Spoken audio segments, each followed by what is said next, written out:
कहाँ से आ गई?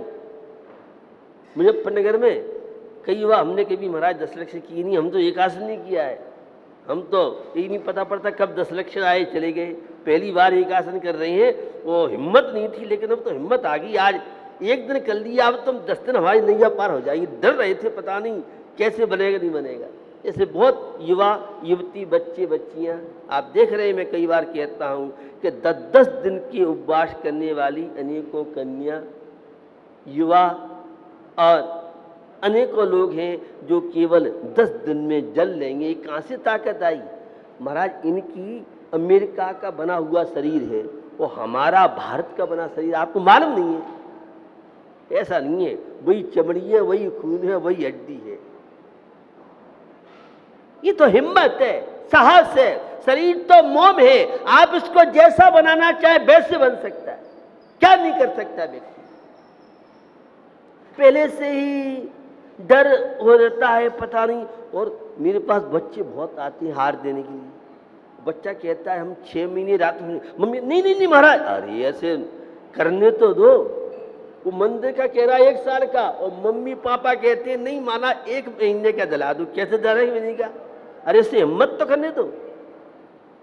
एक छोटा सा बालक था और नमक का त्याग या पर्ची निकालता था, तो एक दिन नमक का त्याग निकल आया। और माँ कहती बेटा नमक क्यों? नहीं मम्मी नियम है पालूंगा मैं। छोटा सा बालक था और बिना नमक के उसने वह दिन गुजारा। तो ये तो शरीर है, आप जैसा चाहें वैसा बन सकता है, लेकिन हिम्मत ही नहीं है आपके पास, विल पावर ही नहीं है। आज की युवा पीढ़ी में स्टूडेंट में सबसे बड़ी कमजोरी कोई है और वह है विल पावर की कमी। क्या नहीं कर सकते हम जो चाहे सो कर सकते हैं, लेकिन गिरे मिरे से बिल्कुल हिम्मत हार रहे हैं। क्यों नहीं होगा? मैं केवल व्यक्ति को विल पावर बढ़ाने की प्रेरणा करता हूं। कुछ नहीं करना है, परमात्मा का नाम लो, हिम्मत साहस जुटाओ।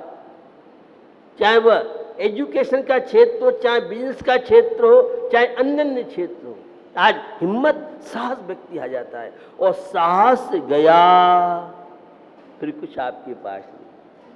हिम्मत कीजिए, सफलता हमारे हाथ में है। हमें नहीं मालूम वो पुण्य कर्म का होता है, पाप कर्म का होता है, साता वेदनी असाता वेदनी, ये धवलाकार वीर सिंह स्वामी का विषय होगा, ये नेमिचंद स्वामी गोमट का होगा। हम तो जो चाहेंगे जैसा चाहेंगे वो कर सकते हैं। ये हमारी भुजाओं में ताकत होनी चाहिए। संयम की बात कर रहा हूं।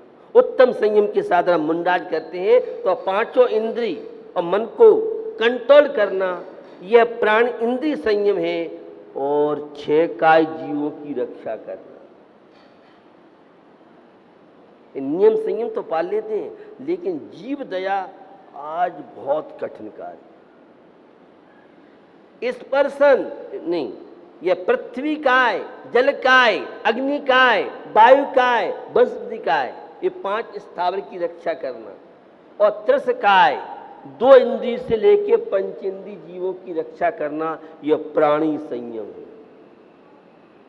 अरे जीवों की रक्षा करने में कौन सा शरीर चल रहा है तुम्हारा? एक आसन करने में, उपास करने में तो हो सकता है, लेकिन व्यक्ति हिम्मत करता है, साहस करता है तो कोई बड़ी बात नहीं है। एक उपास की हिम्मत हो गई तो उसे लगता है आप दूसरा भी करेंगे, और 2 कर लिए तो और 2-3 दिन दिक्कत आती है, फिर तो 10 उपास कब हो गए पता नहीं पड़ता है। बंधु, जीवों की रक्षा, अभय दान, 4 प्रकार के दानों में अभय दान है, और 24 आवर आपके अंदर ये भावना होनी चाहिए। तो हमें यह जीवन मिला है, इंद्रियों को कंट्रोल और मन को वश में करके। भैया ये संयम की साधना मनुष्य गति में हो सकती है। देव लोग कोई नियम संयम व्रत का पालन नहीं कर सकते हैं, नारकियों के ये संभव नहीं है। पशु पक्षी ये तो पंचम गुण स्थान, नेमिचंद स्वामी ने पंचम गुण स्थान संख्या पशु पक्षियों की ज्यादा बताई। पशु पक्षियों बहुत धर्मात्मा, शेर जैसे प्राणी, अनेकों मांसाहारी प्राणी, और रात्रि में पानी का त्याग करके और स्वर्ग जैसी संपत्ति को प्राप्त कर लेती है। छोटे छोटे नियम ही ये विल पावर, हिम्मत, साहस बढ़ाने के लिए कोई मेडिसिन है तो छोटे छोटे नियम। ये छोटे नियम ही आगे हमारे जीवन के विकास के माध्यम बनते हैं। आप जो आहार देते हैं, हम जो नियम दिलाती हैं, ये नियम कोई सामान मत समझ लेना। ये अशुभ कर्म को, विपत्तियों को संपत्ति बनाने का बहुत बड़ा सॉफ्टवेयर है। कौन कौन सी विपत्तियां आने वाली हैं, उन सबको आप टाल सकते हैं। खाली थाली से ग्रास डाके देना ही आहार दान नहीं है। जो हमारे जीवन में दुर्भाग्य को सौभाग्य में बना दे, यह है नियम संयम का प्रभाव। वैसे तो कोई लेता नहीं है, आहार देने की भावना तो बहुत बनती है। वो आहार देने की भावना बनती है तो धोती दुपट्टा पहनने के लिए ट्रेनिंग लेनी पड़ेगी किसी से। पैंट शर्ट में महाराज लेते नहीं है, सलवार कुर्ता महाराज लेते नहीं है, बॉल बॉटम महाराज आ लेते, क्योंकि यहाँ तो यूनिफॉर्म चाहिए। बिना यूनिफॉर्म के चौकी में नो एंट्री।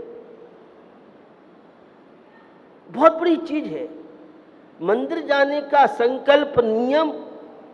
जो नए लोग कभी नहीं जाते, वे लेते हैं तो उनके जीवन में आने वाली कितनी पत्तियां चल जाती। बहुत ऐसे प्रसंग।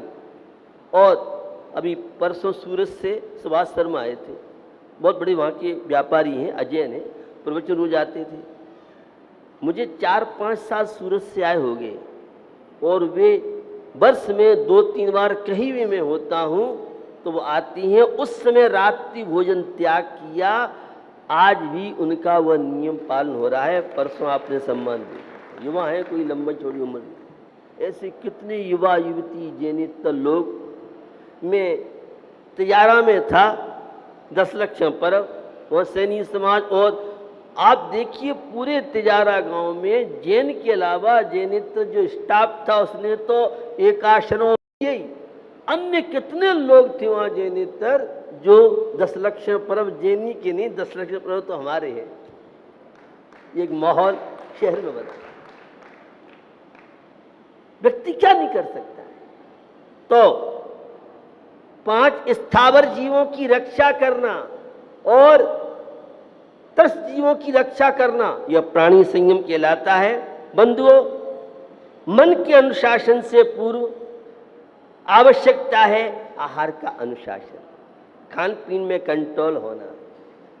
एक बार से भी काम चल जाता है, और 2 बार से काम चल जाता है, और 3 बार चल जाता है, और दिन भर खाते पीते रहो तो भी गर्मी के समय हाय गर्मी हाय गर्मी। कितने रुआवजा, कितने कोका कोला, फेंटा। अब दही दूध की लस्सी तो बैकवर्ड की साथ चीज है। बेटा घूम के दूध दही की लस्सी आओगे, ये सिकंजी, नींबू का पानी, ये दूध की लस्सी, दही की लस्सी और ठंडाई, ये हमारी देसी चीजें थीं। ये बड़ी महत्वपूर्ण चीजें थीं। ये जितने सुगंधित है, जितने रुआवजा हैं, जितने अन्य पैक बंद चीजें हैं, ये तो और ज्यादा स्वास्थ्य की नुकसानदायक होती हैं। अपनी जिह्वा इंद्री पे कंट्रोल कीजिए, खाने पीने पे कंट्रोल कीजिए। अरे खाओ, होश के साथ खाओ। मुनि महाराज के सामने थाली आती है और कहीं रसना इंद्री कहती है अमुक आइटम बढ़िया है, आज इसे पहले लेंगे, तो थाली में से उठवा देते हैं। तेने इच्छा की तो की क्यों? हम तेरे अनुकूल नहीं चलेंगे। तेरी गुलामी तो हमने अनंत काल से सहन की है। हम चैतन्य आत्मा है। हम जो तुझे खाने देंगे, पहनने देंगे, रहने देंगे, वह तेरे को रहना खाना पीना पड़ेगा। अब तेरे अनुसार हम नहीं चलेंगे। ये है आत्मा की आवाज, यह संयम की साधना का प्रभाव। क्या नहीं कर सकता व्यक्ति? संयम सहित करो तप प्राणी, मिले मुक्ति रानी। इस दुल्हन की यही सहेली, जाने सब ज्ञानी, इस दुल्हन की यही सहेली जाने सब ज्ञानी। भैया छोटे छोटे नियम उस मनोवती ने बचपन में मंदिर जाने का नियम लिया और कैसे उसका शांति का, परिवार का, फ्यूचर का कैरियर बना, ये आपसे छुपा हुआ नहीं। कितनी कहानी। तो आहार पे कंट्रोल रखिए, एक बार रखो अन्न की चीजें, 2 बार रखो, और 40 वर्ष के बाद तो अन्न की वस्तुएं कम कर दीजिए, पाचन कमजोर हो जाता है। 50% तो हम डॉक्टरों के लिए खाते हैं, अपने लिए तो केवल 50%। भूखे लोग इतने मरते नहीं हैं जितने ज्यादा खाने वाले मरते हैं। अरे ज्यादा खाने से ताकत नहीं आएगी, ताकत आएगी पचाने की। वो अच्छी सब्जी मिल जाए, टेस्ट वाले अन्य कोई, वो कहीं कैंटीन का माल मिल जाए, हल्दीराम का नमकीन मीठा मिल जाए तो फिर तो बेहोशी हो जाते हैं। भैया माल पराया है तो पेट पराया नहीं है, उतना ही खाओ जितना पचा सको। आपको मालूम नहीं है घंटों की तो बारात है आजकल, जितना माल फ्री का मिल रहा है उतार लो, फिर कोई नहीं पूछने वाला है। ये बराती की दशा आपको बताना चाहता हूं।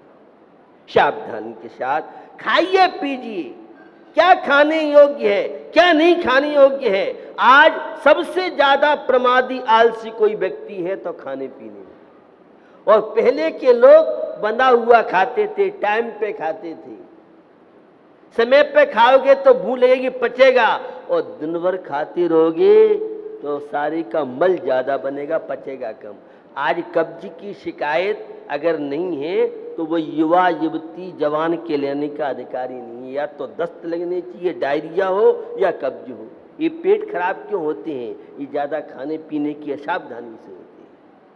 हमें तो खाना पीना नहीं आता है, पहले के जो लोग थे वे खाना पीना जानते थे। आजकल चटपटा, जितना चटपटा खाओगे, मसालों का ज़्यादा यूज करोगे, उतने ज़्यादा बीमार होगे। जितनी तली चीज़ों का उपयोग करोगे उतने ज़्यादा अस्वस्थ रहोगे। इसलिए पहले झोलदार दाल बनती थी, झोलदार सब्जी बनती थी, और डुबो डुबो के पूरा परिवार खा लेता था। आज तो पता नहीं कितनी तरह की सब्जी चाहिए, कितने आइटम चाहिए, और खाएंगे बाबूजी 1-2 फुल्का। और पहले तो मोटी मोटी रोटियां बनती थीं जो फूलती थी, कैलोरी विटामिन उसमें। अब तो इतनी पतली रोटी, फूंक मारो तो रोटी उड़ जाए। तुम्हारी भी दशा, तुम में फूंक मारो 10 गुलटियां खा जाओ। आपकी जीवन शैली की बात कर रहा हूं, असंयम की बात कर रहा हूं। तो जो दिन भर खाते रहते हैं, अरे वह पशु ठीक है, दिन में खाता है, रात में शांति से बैठता है। ये 2 पैर का, बिना पूंछ का, बिना सींग का ऐसा 2 पाया है, न दिन देखता है, रात देखता है। लाओ, लाते जाओ, क्या पचे या नहीं पचे। थोड़ा कंट्रोल रखो। खाने के लिए हम नहीं जीते हैं, हम जीने के लिए खाते हैं। ले तप बड़ा बन हे तो नहीं तन पोषते तज रशन को। बंधु, खाने का अनुशासन होना चाहिए, शरीर पर अनुशासन होना चाहिए, इंद्रियों का संयम होना चाहिए, श्वास का संयम होना चाहिए, इच्छा कामनाएं घटाइए, और मन का अनुशासन होगा। सामाजिक जीवन स्वस्थ रखना चाहते हैं तो मैंने आपको बताया, संयम बरतिए। एक क्षण का क्रोध वर्षों की सब चीजों को नष्ट कर देता है। तो हमें ये जीवन मिला है, इस जीवन का उपयोग करें, अति से बचना। संयम के मैंने भेद आपको बताए। कहम चले, शिष्य ने पूछा गुरु से कैसे चलें, तो उन्होंने कहा सावधानी पूर्वक आप चलिए। कहम चिट्ठे, प्रभु मैं कैसे ठहरूं, तो उन्होंने कहा सावधानी पूर्वक आप करें। कहम आसे, मैं कैसे बैठूं, कहम से मैं कैसे शयन करूं, कहम भुजे, प्रभु मैं कैसे खाऊं, कहम भाषे, प्रभु मैं कैसे बोलूं। इन सब का जो उत्तर था वो एक ही उत्तर था, जदम चरे यत्न पूर्वक चलिए। जब भी चल रहे हैं तो देखभाल करिए, जीवों की रक्षा की भावना मन में आपकी होनी चाहिए और सावधानी पूर्वक बैठना, सावधानी पूर्वक सोना, सावधानी पूर्वक खाना, सावधानी पूर्वक बोलना, ये सारे के सारे जीवन में। तो 5 अणुव्रत हैं, 3 गुणव्रत हैं, 4 शिक्षाव्रत हैं, यह एक देश संयम है और पूर्ण पापों का त्याग करना यह सकल संयम कहलाता है। संयम की अपनी बड़ी महिमा है। सुगंध दशमी आज व्रत है, पर्व है और बड़ी महिमा है सुगंध दशमी की। संयम तप त्याग की साधना करने वाले संबर निजरा को जहाँ प्राप्त होते हैं, विशुद्धि बढ़ती है और विपत्तियों से बचते हैं। कहानी आप सब अच्छी तरह से जानते हैं। एक राजा थे, रानी थे। मुनराज का नगर में आगमन हो रहा था और रानी ने देखा, मैं शॉर्ट बता रहा हूँ, टाइम आपका होता जा रहा है। रानी ने देखा तो उनका अपमान किया और अहंकार में, अपने सौंदर्य के चक्कर में उनके ऊपर उनकी अवहेलना की, उन पे थूक दिया। मुनराज तो समता की धनी होती। संयम की साधना श्रेष्ठता का माध्यम कारण बनती है और यह हुआ। मुनराज तो अपने चले गए, पाप कर्म का तीव्र उदय आया और वह पूरे जीवन भर परेशान रही। कई प्रकार की खोटी योनियों में जाने के बाद फिर दुर्गंधा नाम की पुत्री होती है। जब मुनराज का आगमन हुआ, पूछा मेरी पुत्री किस पाप कर्म की ऐसे है, तो बताया किसने संयमियों के प्रति, संतों के प्रति उनकी अवहेलना की, अपमान किया। उसके फलस्वरूप इसके पूरे शरीर में यह दुर्गंध आ रही है। कैसे सफलता मिले? तो मुनराज ने सुगंध दशमी व्रत, ये अणुव्रत, यह संयम की साधना, छोटे छोटे नियम पालन करके सुगंध दशमी 10 साल यह किया जाता है। चारों प्रकार के आहार पानी का त्याग की जाता है। उसने वह साधना की और उसके प्रभाव से वह स्वर्ग में जाकर के देवी बनती है।